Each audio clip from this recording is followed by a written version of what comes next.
Okay, awesome. We have people joining. We're talking about adrenal health today. If you're new to the scope, you can tap on the screen. That gives me lots of love. You can swipe and you can share with all your friends. All things we like. If you've been on any of my scopes before, there's a few things that I've been talking about lately. I've got adrenal health, one of my favorite topics. We've got a program starting next week, a group healthy hormone program, where we're actually going to be running lab work as a part of it, getting a protocol. So we've got adrenal health. I'm also pregnant, so I talk about healthy pregnancy, healthy mamas, healthy babies. And then I'm going to be doing a couple scopes about 4 health coaches. I've had a lot of questions about the training I did, and right now why my business is doing so well. I'm not taking any new clients, one-on-one clients, till April. So sharing a little bit on different topics, and then detox always comes back around because I do seasonal detoxes. So for those of you who don't know me, I'm Megan, founder of Ginger Nutrition. If you're new here, you just type in. You can type in your name and say new, so we can welcome you. Hi, Kara from Idaho. Hey, Megan, Dana, and it's awesome. Thank you for putting your name after your comment because it's really hard to read that little box, so it's really helpful. New, I'm going to guess that's Rebecca. Welcome. Awesome. New, Michelle. So fun. Okay, cool. Hi, Brittany from Houston. We've got Rebecca. Oh, hey, Adern. And then Amy, hi. We've got lots of new. Hi, Miranda from North Dakota, new here. Periscope veteran, nice. I am not a Periscope veteran. I've only been doing, I don't know, maybe this is my 5th one, so still getting used to it. New, Haley. So everybody who's new, you can tap on the screen to give love. We got a lot of brown right now. It'll show up at the color of yours. You can also swipe or touch on the little person down there, and that will, if you want to share with your Facebook, if you want to share with your Instagram, if you want to share with your Periscope. My hearts are poop color. Lovely. Well, we talk a lot about poop on here because it's part of health, right? So that makes sense. Aaron from Indianapolis, new here also. Kirby, hi. You answered my question on the last podcast, Tide and Honey. Awesome. Okay, thank you. Whoever just, Paleo, I can't read your name, but you just invited followers. That's really helpful. Get the word out. Adrenal health is a really, really popular topic because so many of us have struggled with it, including myself, which is why I am here. Fat Face, you're here. She just shared with her followers. Awesome. Got lots of hearts coming in. You guys are awesome. Okay, we've got lots. I call them chocolate. Chocolate hearts are better than poop hearts. That's great. Okay, cool.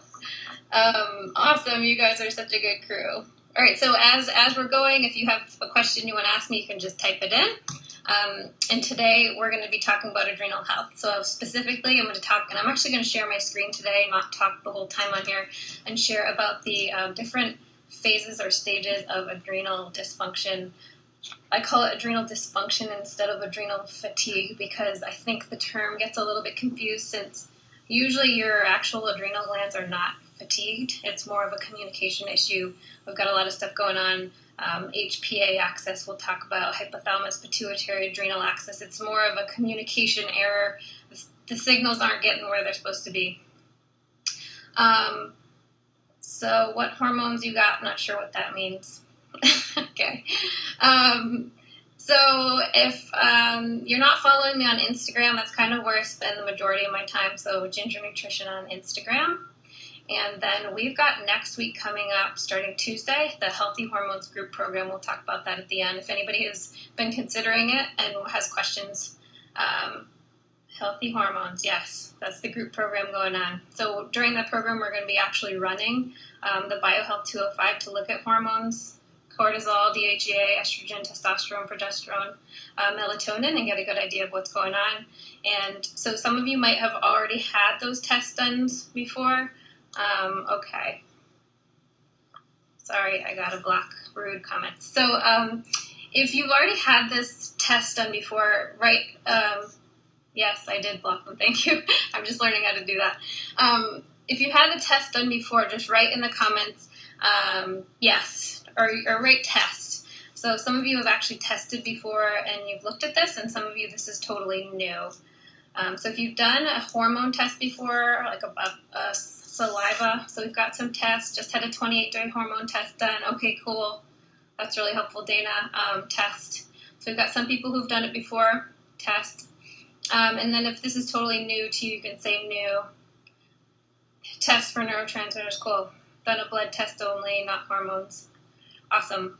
So we can get certain hormones are really helpful on blood, and then certain ones like cortisol and DHEA are really good to do with saliva. So we got Amy's new here, new Wendy. Welcome, guys. We're going to be talking about hormones and adrenal health. I'm going to be showing my screen and going through the different stages and phases of adrenal dysfunction, since this is something a lot of us can relate to. Mary's new. Welcome. Awesome. Oh, good. We have a really good crew today. Saliva and blood. Yes, awesome. Okay, so we're going to be using saliva during the Healthy Hormones Group Program. Estrogen dominant and sky-high adrenals. Okay, very common. Yep, that's one of our main complaints with women is having, so that's one of the things we'll be looking for. We'll be looking for a ratio of estrogen to progesterone and making sure that we have enough progesterone to counteract our estrogen. We're getting estrogen from a lot of external sources. Xenoestrogens and estrogen-like substances can be in your skincare, can be in plastics. So that's something that we can definitely look for. Today we're going to talk more specifically about, yes, I'm a mess. Well, we all are. I was there. Don't you worry. We can pull those hormones out. We're going to talk a little bit more about cortisol specifically, cortisol being your stress hormone. Because when we're talking about the stages of adrenal dysfunction, that's one of the main things we look at. Yes, all of us are probably it's not really whether or not you have adrenal dysfunction, but which phase you're in, basically, in this day and age. Although a lot of us have been working on it and feel great. So I was in the worst phase. When I go through the phases, you'll see I was in the red phase. That is basically, they'll have those little skull and crossbones. I was in that, and I've been able to come back out. And you know, I'm a normal human being now, which I was not at the time. So some people can be in these different phases and have totally different symptoms. I'll have two people in the worst phase, and one will say, I don't know, I don't feel all that bad, and one will be like, yeah, I can't get out of bed. So really, the phases and adrenal dysfunction and those titles that we put on them are not all that much important. It really just means there's a hormonal balance. Is a high prolactin level a sign of adrenal fatigue? So anytime there's a hormonal imbalance of any kind, and if you're sorry, I don't know if that paused on you. I had a phone call coming in. I've never had that happen. Anyway, so let's look at my screen, and I'm going to kind of talk through the different phases. I will flip it over. Okay. Here we go. So hopefully you can see this. I'll try to be steady. We're going to start on the left-hand side. So, is there a way to tell which phase you are in? My test didn't show phases. Yes, Dana, there is. I'm not sure if you ran the BioHealth 205, the cortisol, salivary cortisol, but if you did, then there is going to be a daily cortisol output level on your results, and that number is what we're going to be looking at on this chart. Okay, so cortisol we talked about is the stress hormone. So cortisol in general kind of gets a bad rep. We think of cortisol as being bad, because in high amounts it's not good for our heart health, and that's when we'll hold belly fat around the middle. But we also need a certain amount of cortisol as it increases the body's natural painkiller. So if we don't have a good amount of cortisol, then we're going to be feeling a lot of pain. You know, it's anti-inflammatory, it helps with blood pressure, and helps blood sugar balance when it's in a good level. So over here, you'll see right here, these numbers, this is your daily cortisol output. So that's what you would see on your test if you had one. So we want to be in like a 33 to 35 range is the ideal. So this is, I don't like the name normal because, who's normal, right? But this is what we're going to call normal. Homeostasis adaptation. When basically you'll have, let's say you have a little stressor coming in and you blip up a little bit, right? When there's stress in the body, you're going to produce cortisol in reaction to it.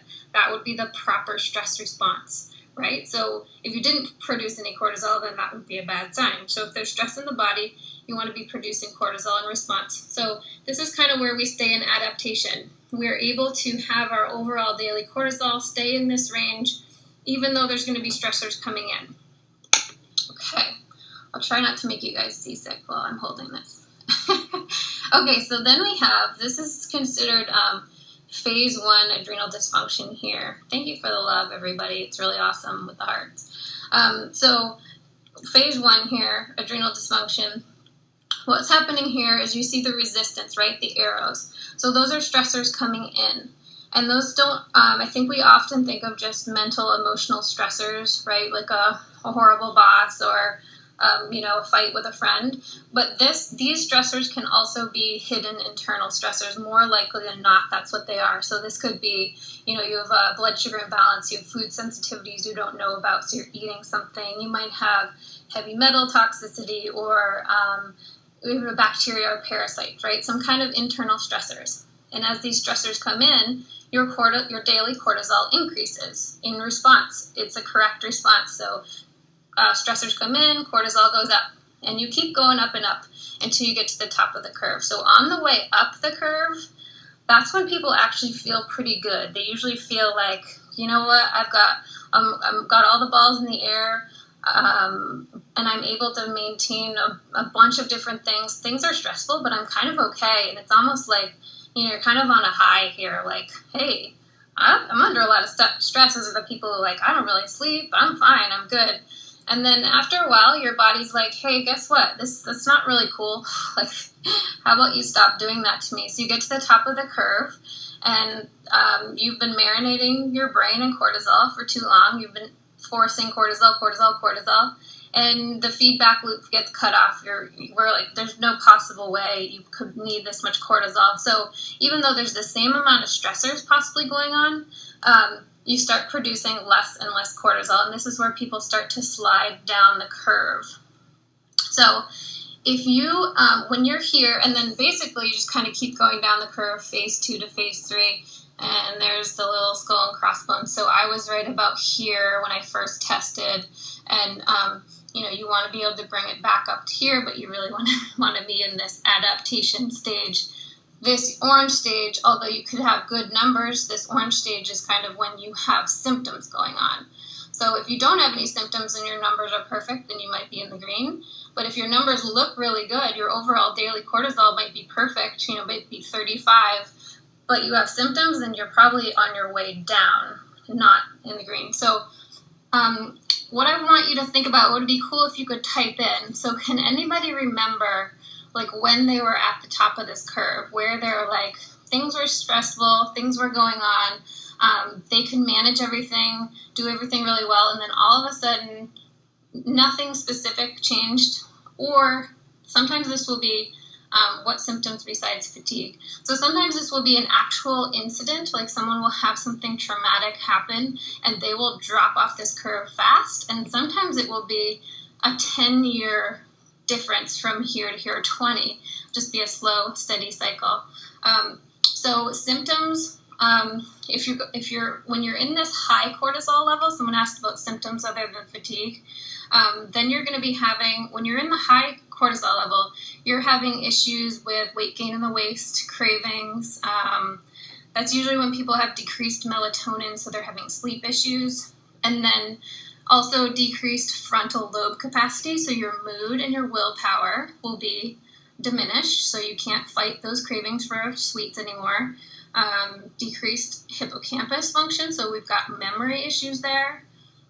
What else with high cortisol will be immune system issues, decreased sex hormones. This is all going to happen in that first phase here. On the second phase, you kind of start to slide down. You have less and less cortisol. This is where we get, a little bit more fatigued. This is where sometimes the circadian rhythm is off. So we like to see cortisol will be high in the morning and then fall down low at night. And sometimes in that box, you might be in that ideal number, but really maybe your curve, you wake up and maybe you had no cortisol in the morning and you went high at night. So maybe your circadian rhythm is the exact opposite. So people talk about being tired and wired. So at nighttime, they've been tired all day long, and then at nighttime it's finally time to go to bed, and they just cannot fall asleep. They're wired. They're exhausted, but they cannot fall asleep. And then when we get down to here, this is where we've got intense sugar and salt cravings, really needing to eat often, not being able to regulate your blood sugar. Cold body temp is something that happens there. Allergies, chemical sensitivities, stressed out, and just depressed, because this is usually where people could feel pretty exhausted. Okay, so has anybody thought of where and when? I'm going to flip this around. We're at the top. When were you at the top of that curve? I'm just curious if people can remember, like, oh, it was a year ago, or it was 10 years ago. 6 months after my wedding, everything plummeted. It's so interesting, because I hear that. I hear the wedding one really often. It's kind of sad. 2 years ago. So some of us have been dealing with this for a while. After baby number 2, weight gain, depression, sugar cravings, fatigue, and not sleeping.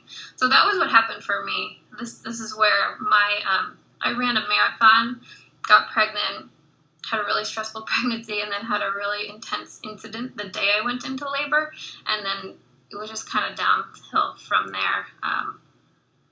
After major marital issues, years of endometriosis pain.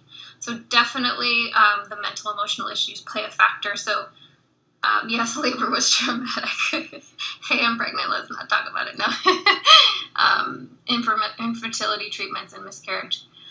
I fell down the stairs 2 years ago. I suffer from all symptoms. Yes, like a physical trauma, like something where you hit your head, or I'll often hear like someone will have dental work or something like that that triggers, right? They get some kind of infection, or they get pneumonia and they just kind of never come back from it. Those are all things that can happen. Or it's just many years of lost my job, moved to a new state too, right? Stressful year. So this can just be years. I've had 3 surgeries in them. Yeah, that's intense. That's definitely does not help the cortisol, adrenal hormone situation. So I wrote down a few things. So is there any test to find out your phase? So what you would do to find out your phase is you would run the salivary cortisol adrenal profile. So that's the one we're going to do as a part of the Healthy Hormones group program that's starting next Tuesday. If anybody's interested, come on over to gingernutrition.com/healthyhormones. Can you have high cortisol and no belly fat? Yes, absolutely. Let me just answer the question about testing. So what you would do is you do the test, and then it's going to have you're taking your saliva at 4 different times during the day. It's the easy at-home test. We mail it to you. You spit in 4 tubes at 4 different times a day, and then it's going to give you a cortisol sum for the whole day, and that sum is part of how we determine which phase you're in. We're also looking at your DHEA levels and your overall hormone levels. But these numbers, having cortisol in the range of like 33 to 35, and then having high cortisol, you're in phase 1, and then you start to slide down, and then low cortisol is when you're under 23 for your daily average. That was the phase 3. So let's see, the question was,